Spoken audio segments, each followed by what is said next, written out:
Thanks, first of all, for asking me to come and speak this morning, to give the opportunity for me to speak.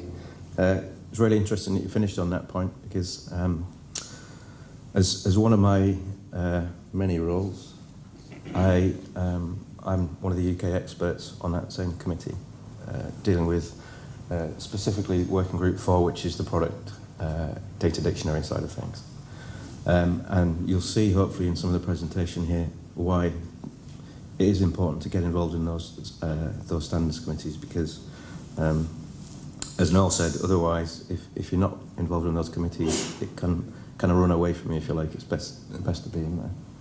So just a bit of background on me, first of all. So I work for PCSG, Professional Construction Strategies Group, and we're basically a consultancy in the UK, multidisciplinary consultancy looking at information management within construction.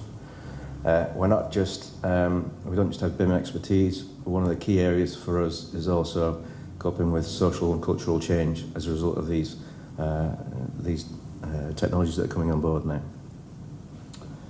I also set up with some colleagues BIM for M2 about 2.5 years ago, BIM for manufacturers and manufacturing. So this was the special interest group that sits under the BIM task group. So the intention of that group was to give a voice for manufacturers into the level 2, level 3 processes, but also the other way around as well. So to make sure we could support manufacturers by using the language that they're familiar with. We had lots of people that had gone through the process already of implementing BIM within their businesses and try and share some of the best practice. I also worked for Tata Steel for 10 years. So again, when I worked for Tata Steel, I developed and implemented their BIM strategy. As I said, I'm part of the BSI committee for B555, which is the committee that develops the past documents that you would be aware of, the level 2 documents, and also represent the UK on the SEN committee, which I'll come on to. And then, yes, I'm an architect by profession as well, although it's been quite a while now. One of the main activities I've been doing since I joined PCSG in January this year is working for the BIM task group on 2 specific areas, both related to product manufacturing. The first bit is looking at product data. So those of you that have been trying to get information from manufacturers or manufacturers that are sharing information themselves, there's a ridiculous amount of complexity out there at the moment. Lots of different people saying, here's the templates that you should be using. You need 3D objects. This is the process you should use, and so on. So as a manufacturer, especially if you're new to the process, it's incredibly difficult to understand what kind of information you need to share and what format. We have lots of stories of manufacturers being asked to provide 3D objects for things like floor coverings, 3D models for something that's 2 millimeters thick, and you can imagine that's completely and utterly pointless. What we've been focusing on is trying to produce a standard way of sharing information. So it's the information that's key, obviously. The geometry is part of that information, but only part of it. And with lots of different templates that are out there, there's often a inconsistency in the terms that are used as well, which leads to even more confusion.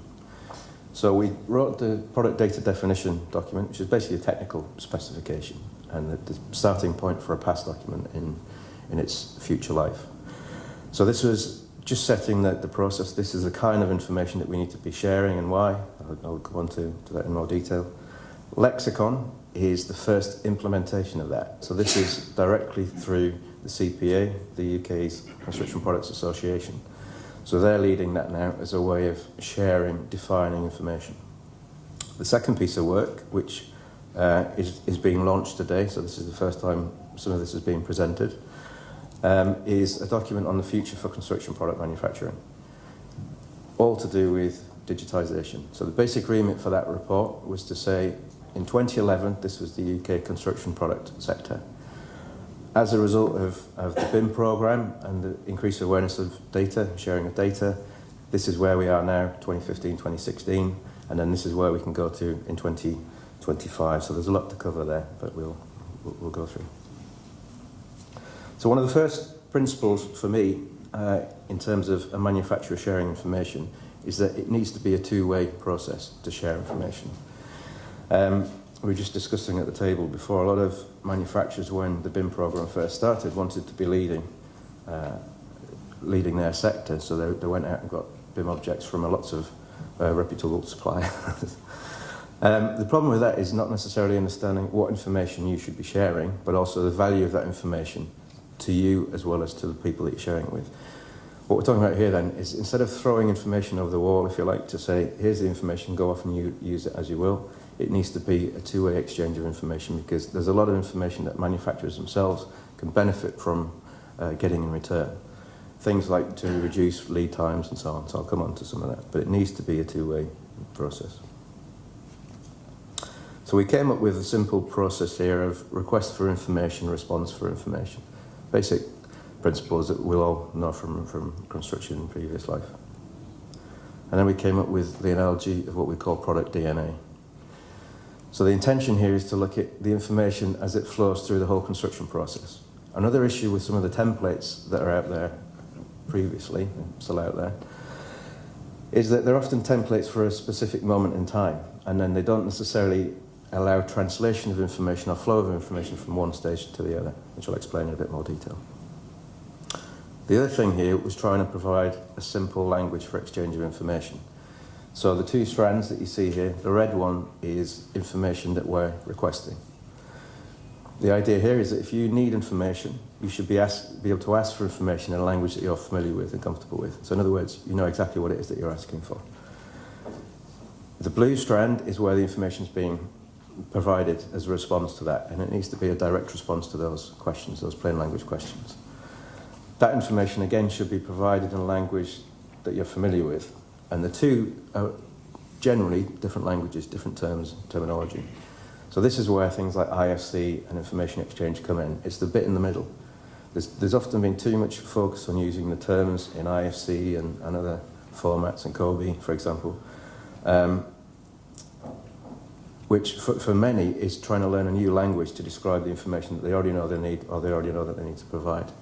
So as well as the complexity of using new technologies, they're trying to learn a new language. And obviously there are lots of potential for errors in trying to understand that. So we're trying to simplify that by using plain language you're familiar with, to exchange that information.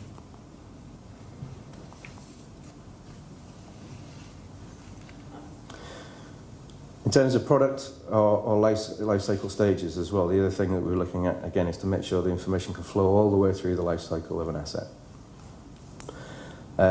So starting with, strange enough, the second one, obtainable product information. So information on a product as you can purchase. So in very crude terms, a digitized product brochure it could be, for example. So if you look at some templates that are out there, for example, the CIBSI templates, CIBSI PDT, some of you may be familiar with, they're all to do with obtainable product information. Nothing to do with the decisions that would be made on a specific project. Product information only. The next stage, product application, really splits into two. The first part of that could be where a manufacturer has specific information or shares specific information for an application in a specific sector. So for example, if I've got a steel section in residential, it has different information requirements or different units and different formats to if I'm supplying the same section or a similar section in the rail industry. Just those kind of issues. So still project agnostic, but a bit more detailed information requirements. The next stage is where project decisions come in. So a project team starts to make decisions on the right kind of products and the information that they need. So again, a manufacturer, without spending a significant amount of resource on every single project, can't answer some of those questions, but they can support the decision making of those project teams. Another key area here is obviously the information within the operational phase of an asset. I've mentioned COBE here, but that's just the exchange format there. We need to be, again, looking at the full operational cycle. We know from working with a number of clients, as we all do, there can be lots of hereditary systems within the FM systems of those organisations. So you could be dealing with, in some cases, about 12 different facilities management systems that need to be filled with information, the right information. Going back to the beginning, this is something that's often missed as an opportunity, often ignored in many ways, is the information within a manufacturer's business. So the production information. I'm not suggesting for a minute that information should be shared outside of that organisation, but there are ways of improving the efficiencies of sharing information within a business. So again, we work with a lot of manufacturers who are finding actually that sharing information more effectively between different disciplines has a huge advantage to them. So by production information, what we mean here is it could be from the point of sale or the point of specification of a product, all the way through to procuring materials, production timing, and then delivery of that product and installation in the final asset. So that's a lot of information that we should be defining consistently. So one of the differences between the approach we developed here and some previous approaches as well is we didn't just lock a group of people in a room, come up with some terms that we thought were relevant for sharing information. What we did was we identified key sources of information. So it could be, as a starting point, the harmonised European standards, and those that are familiar with the product sector, the harmonised product standards have some essential characteristics. So typically 6 or 8 particular pieces of information that you need to include on a product, and that's what goes into their declarations of performance. The next level down, and this isn't a case of priorities, it's different information requirements for different applications. Information that's required to show compliance with any other standard, whether it's an ISO standard, a European standard, or any national standard. You'll see hopefully through a lot of what we're talking about here, although some of the examples are UK specific when we get onto the future product sector stuff, everything we're trying to do here is international, and it needs to be, especially for when you're dealing with manufacturers as well that have international businesses and need to share information across those different countries. The next level down is industry documentation. So it could be mandated. So if you're a cost consultant, so I don't have any cost consultants in the room, if you're a chartered practice, you need to use new rules of measurement as a way of sharing product information, cost information. So that's mandated in some sectors. So you then need to understand what product information do you need, in what format to go into that, to enable them to do their job. Then non-standard, non-mandated information as well that's recognised. Industry agreed, I'll come on to that in a bit time, and then you can potentially use the same methodology for client-specific requirements. One of the things that's worked really well in terms of this is a process, because really what we're trying to do here is provide the framework and the governance to provide the right information. What's been really successful here so far is we already have 75% of UK product trade associations on board to become what we call relevant authorities. So when we talk about industry approved terms, what we're saying is that beyond those information requirements that come from standards or come from recognised documentation, a group of industry experts with a relevant technical expertise, whether it's a product or whether it's a professional institute for design aspects and so on, they're the ones that should be defining this is the information we should be sharing more consistently, and these are the terms we should be sharing. The UK BIM Alliance, I don't know if you've heard of those, but as of today, the UK BIM Task Group hands over from government to industry in terms of level 2 responsibility. So the UK BIM Alliance was formed from the chairs of each of the BIM 4 groups, so including BIM Firm 2, and then has expanded to pull in more of the professional institutes and other industry bodies to develop a unique organisation, non-for-profit organisation to implement level 2 BIM by 2019. So the government have set the standards and the processes, and then it's over to industry to continue with that. So the UK BIM Alliance are what we call the lead authority for non-product specific issues. So even if it's a specification issue for a product, they will get involved as well to make sure it's the right organisations, the right other relevant authorities to define the information requirements. And this kind of process has worked well at an international level as well. Just to give it a bit of an example, just if you start with the information requirements at an asset level, because the other thing we're saying is, in sharing product information, it's actually not just about the product, of course it's not, it's about the application of that product and information requirements all the way through that process. So it could be from an asset level all the way down to individual products and materials. So just to give an example, in this case, starting with the client's requirements, the client has decided to have a multi-purpose building, retail and residential on top. They want COBE information, they want life cycle costing, and they want to achieve BREEAM Excellent. So to do that, first of all, they need information on the cost aspects, the full life costing. They need information on the spatial requirements to comply with, to achieve BREEAM. And they also need to know, obviously, what the building's made of and the performance requirements for that. So in this way, in terms of acoustics, and then understanding the construction, what's the building actually made of. Going down to more detail. So in this example, the contractors and the design team who decided to show compliance with the acoustic requirements, they decided to use robust standard details for the residential aspects. The implication here is to demonstrate compliance with that and to share the right information digitally to enable that to happen smoothly. We're talking not just about product information, but again, the workmanship as well. How is that product installed? What's required? So it's product information as well as workmanship information. And obviously, at a later stage, that starts to come on to the potential to reduce the performance gap between as designed and as built performance. But that's another lengthy story. Within that detail, then, there are specific product requirements. So the product, in this case, a block, has to be a certain thickness, a certain density, and has a certain U value. So in terms of those information requirements, as I showed you before, so from the request side, that information really comes from the standards in the first place, so BS 1192, or otherwise known as COBE, so there's some information requirements there. From BREEAM, in this case, we have the information requirements for the acoustic criteria and the materials life cycle analysis criteria, acoustics, as well as NRM. So this is the information that the cost consultant needs to show the life cycle costing. And obviously all that builds into a request for information. Not all of that information can obviously be supplied by the product manufacturer. As I said, some of it needs to be provided by the design teams or the installers and so on.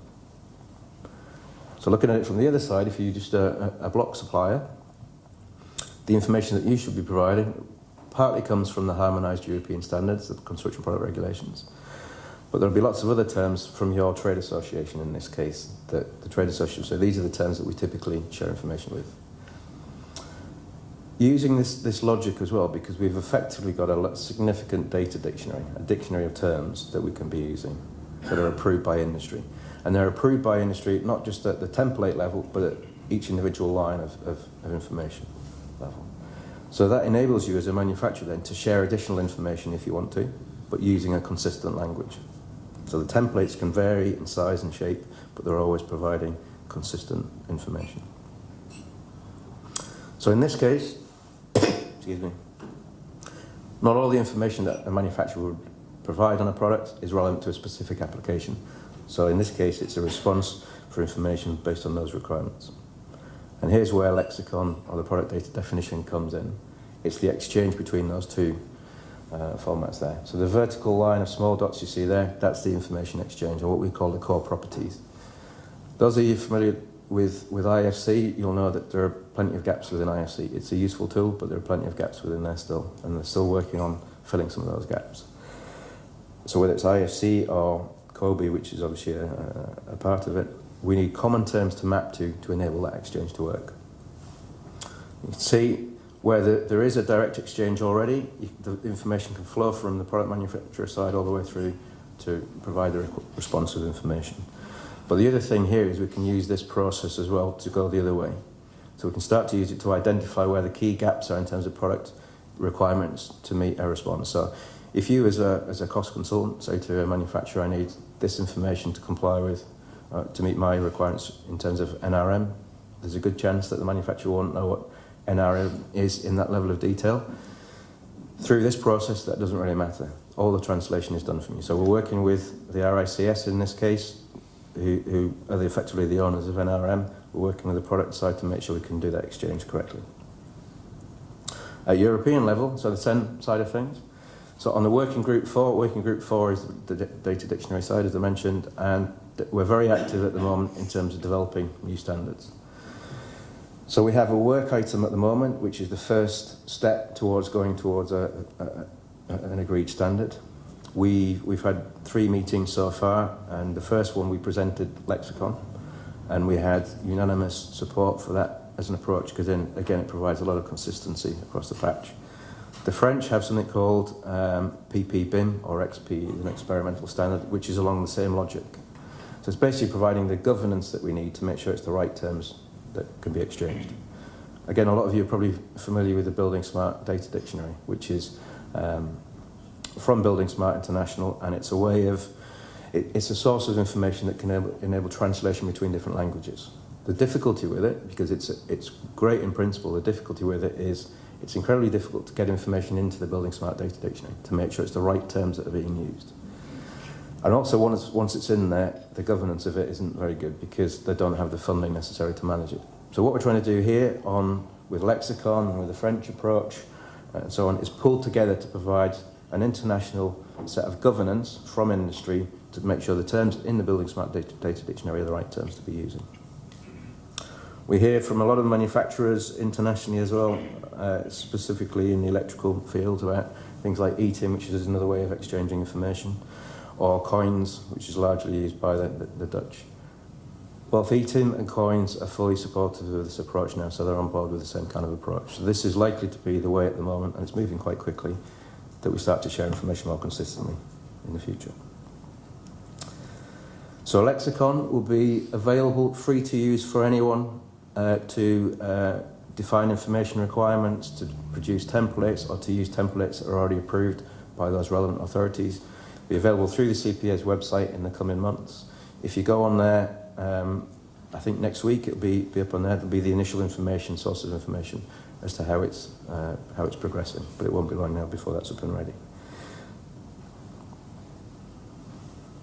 So that's product data sorters, in theory. So in terms of the future for construction product manufacturing, I know that looks quite scary, but that's the construction sector as it is today in the UK. So the three columns, which I'll come on to explain, they're proportionally accurate, as are the lines in between the two columns on the right-hand side. So basically what we're showing here on the left-hand side is the amount of spend in the UK, the turnover in the UK in terms of construction products. In the central column, that's construction activity, so actually building and delivering assets, whether it's construction of buildings, electrical installation, plumbing, and so on. You can see from that quite quickly that, I purposely haven't put the figures on there, but you can see proportionally, construction products in the UK is around a third of overall construction output. On the right-hand side, that's the output of these processes. So what the end result is, what you actually get, whether it's new private housing, new infrastructure, and so on. The scary thing is the amount of transactions that go on in a typical construction supply chain. So if you look at the left-hand side between the product supply and those that are doing the installation, it can be, from a BIS report from 2-3 years ago, between 10 and 100 contractual transitions. And if you look on the next side, from the installation through to the output, again, potentially another 70 processes in there, exchanging of information between different parties. And obviously, again, if there's not a consistent way of sharing information, there's a lot of potential for errors there. But also importantly, there's a lot of potential for on-costs that we don't need. If you have an optimized manufacturing-led supply chain, I'll explain what that means in a minute. And we have examples of this, so these are real figures demonstrated on a number of projects. If you have a manufacturer-led supply chain, you can use the manufacturing-led supply chain to deliver a full asset in certain sectors. So this example is in residential, and now we're now looking at other examples in other sectors. You might say residential is the easiest one. It is in some ways because it's a reasonably well-defined set of information requirements. But in this case, the one particular manufacturer pulled together a lot of other manufacturers to make sure that between them they could deliver all the products for a building, for a house type. And when I say a house type, it's any house type within the rules that they set. So they're already building around 1,000 units a year. The other thing they did is they digitized the process as well. So they led the construction process as well. It insisted on level 2 processes being required all the way through. And as a result, they were 40% quicker on site in terms of delivery and 30% cheaper.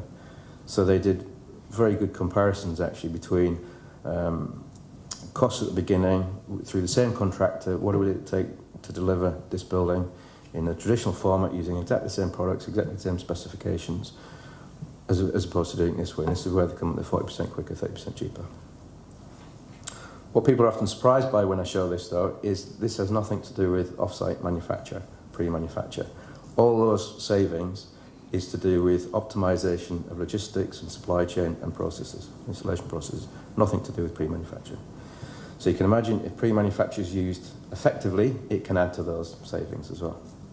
But it shouldn't be a case of off-site for off-site's sake.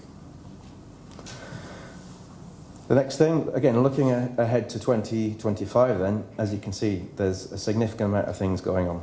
And there's a lot of things up there that we probably have heard of. So there's things like the circular economy. What does that actually mean for construction? Design for manufacture assembly, and actually what I call design for manufacture assembly and operation, because again, if we're just looking at the construction phase, we often miss the point. There's also the level 2, level 3 BIM and how that continues, and there's also Industry 4.0, the so-called fourth industrial revolution. And then there is one of the big things that we started to talk about before, the cultural change. So how do you get both manufacturers and the rest of the supply chain to understand new ways of working, digital ways of working, and actually work more collaboratively? That's one of the biggest challenges for me. The technical side is difficult, but not as difficult as the cultural side of things. So to simplify that, one of the things we did in the report, so that's out today, is we combined some of those initiatives together, because actually there is significant overlap in terms of what's required. So there are things like Industry 4.0, so integration within a manufacturer's business to enable mass customization and so on. Circular economy, so reusing, recycling, remanufacturing. And then intelligent built assets, so knowing where your products are, how they're performing, and so on. So one of the other issues, if we look at things like the circular economy, so how you reuse products and materials, one issue is from a lot of manufacturers, depending on the product types they have, don't necessarily know where their products end up, because they sell to the next person in the supply chain, or they sell to distributors. So we need to make sure we can track or start to understand where those products end up if we were going to pull them back and reuse or remanufacture them at a later time.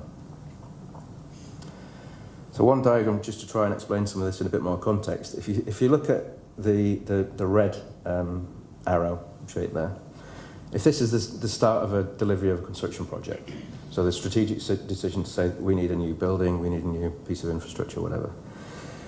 Using an integrated approach here, the manufacturing consortia in a manufacturing-led supply chain, optimized supply chain, can enable the rules to be shared to the design and development team. So by that I mean, if you design within the rules that we understand, so we have a consortia that does these types of buildings with these types of performance and so on, there's a significant amount of rules that you can develop to enable mass customization. If you do it the old way, you can be saying, here's our product, you figure out how to use it, but it has to be this way. To link things up, you can be much more flexible when you're working with a group of manufacturers to create those rules. So then the design and development team always works within those rules to enable mass customization. The benefit of that is, first of all, their buildings, their assets can be very, very flexible, they can be specific, unique, but also in the full confidence that the manufacturing side of things can deliver the performance requirements already. The supply chain's already there in place to do it. On the assembly side of things, so construction assembly, again, there's options to start to automize some of that process, not all of it certainly, but there are opportunities to do that in a more coherent fashion through linking those different initiatives. There's much more detail in the report that would explain some of that. But the end result here then is you have intelligent assets, intelligent buildings, intelligent infrastructure, where you know the performance in context, the products and materials as well. And the final thing here is, because we know where the products are, how they're performing in use, we can then start to reuse them through the circular economy. So developing a reverse logistics supply chain to pull those products back and reuse them is the next challenge. Just to give you some figures on this, and so these are UK figures, but I'll explain quickly some of the logic because it is applicable across different territories. So in the UK in 2014, the size of the UK construction industry was 123 billion. And of that, 50.6 of the turnover was construction products. So going from where we are now to where we need to be in 2025, the first bit, is growth through automation, or Industrial 4.0. So the logic here is that in the PricewaterhouseCoopers did a survey of German manufacturers across all sectors and disciplines, not just in construction. And they're more advanced at the moment in terms of Industry 4.0, but actually we have the opportunity to overtake that. But they currently invest, I think it's 3.3%, or they expect to invest 3.3% of their turnover annually in innovation through Industry 4.0 over the next 5 years. In return, they expect a return of 12.5%, so a significant uplift. And that's where, using those same percentages, that's where you come up with 7.1 billion. Additional growth in the sector is another one, reducing the trade gap. And then finally, the potential for optimised supply chains adds another 12.72 billion. And that's based on delivering 10% of the construction output in 2025 using the kind of processes that we're talking about there, which many have said is conservative. So very quickly, in terms of, and I'm running out of time, in terms of Industry 4.0 integration within a business, so vertical integration, by that what I mean is, again, linking those different disciplines within a manufacturer's organisation. There's a lot of information that can be shared centrally or defined centrally and then shared across those different businesses much more effectively. And again, we have plenty of examples of that working. And then horizontally, so linking the supply chain from supply chain partners, whether it's supply of materials, supply of services, into a manufacturing business, but then extending into assembly, mass customization after sales. So trying to, again, link the whole process. On to skills quickly. I don't know if any of you saw the farm review that came out this week. It's a lengthy read, but this is basically looking at, again, the change in the UK construction industry in terms of skills and how do we attract more people into the sector. There was also a recent report, I think in May this year, by the World Economics Forum, looking at the change in skills through digitisation. So what we've done in the report that's out today is link those two together effectively. So looking at the impact on skills, not just in terms of replacing skills that are already out there are being lost, but the change in skills through digitisation and where the opportunities are for growth. So automation doesn't necessarily mean that jobs are lost or displaced. We can take advantage of those if we consider it as part of the bigger chain.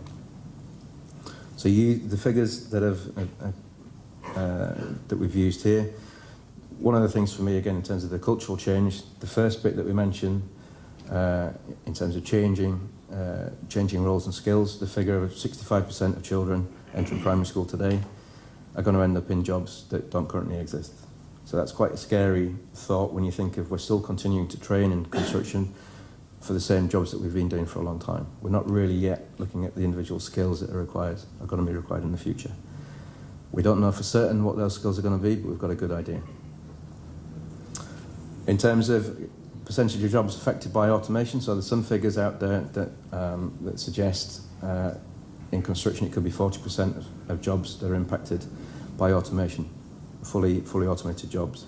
The way I tend to prefer to look at it is it's the tasks that are automated, not necessarily the roles.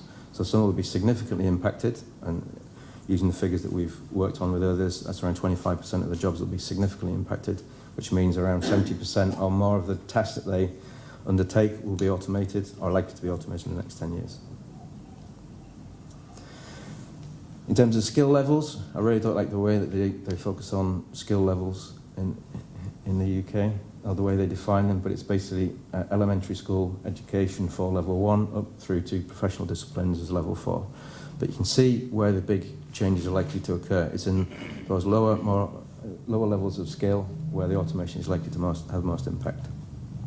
And the circle on the bottom there is to do with the actual volume of roles that would be impacted by that based on the current number of people employed in the roles that we identified. So in the report, there are 39 specific roles across manufacturing and construction that manufacturers may extend into in the near future that are impacted and assessed by this. And then, again, it identifies the skills and abilities that are most likely to be impacted. So last slide, in terms of further information. So a lexicon from the Construction Products Association website, the product data definition from the Level 2, BSI's Level 2 website is already on there. BIM for M2 for more general advice for manufacturers, and then the Future for Construction Products Manufacturing report. The 2 versions of that launched today, so later today, you'll be able to get that from the Construction Products website. There's a short executive summary, and then there's a full-length version for those that don't sleep at night. Okay, thank you very much.